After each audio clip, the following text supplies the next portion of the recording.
Hello and welcome to another reading from the book Our High Calling, a Daily Devotional.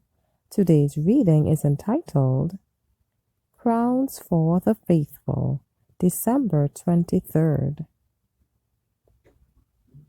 Henceforth there is laid up for me a crown of righteousness, which the Lord, the righteous judge, shall give me at that day, and not to me only, but unto all them also that love his appearing.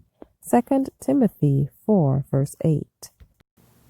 Did the great apostle to the Gentiles make any real sacrifice when he exchanged Pharisaism for the gospel of Christ? We answer no. With decided purpose, he turned away from wealth, from friends and social distinction, from public honors, and from his kinsmen, whom he loved fervently and earnestly.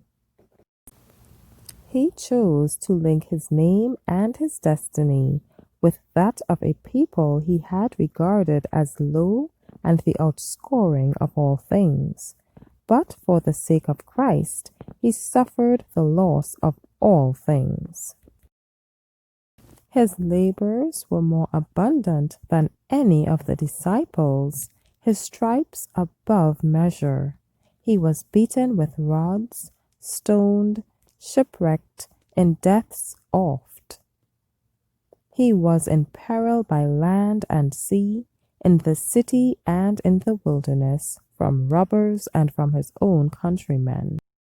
He prosecuted his mission under continual infirmities, in painfulness, in weariness, in watchings often, in cold, in nakedness. When he answered the bloodthirsty Nero, no man stood with him. But did Paul devote his precious time to the relation of his grievous abuses? No, he called the attention from himself to Jesus. He did not live for his own happiness, yet he was happy. I am exceeding joyful in all our tribulations. 2 Corinthians 7:4.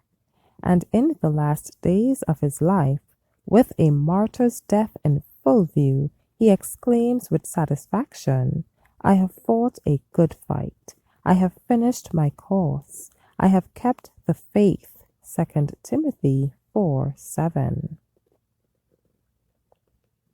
And fixing his eye upon the immortal future, which had been the grand, inspiring motive of his whole career, he adds, in full assurance of faith, henceforth there is laid up for me a crown of righteousness, which the Lord, the righteous judge, shall give me at that day.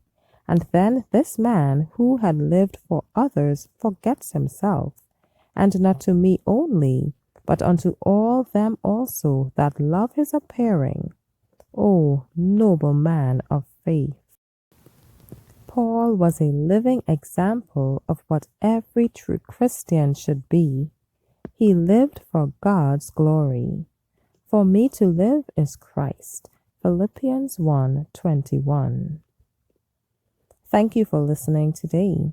Be sure to join me tomorrow for another reading from the book Our High Calling.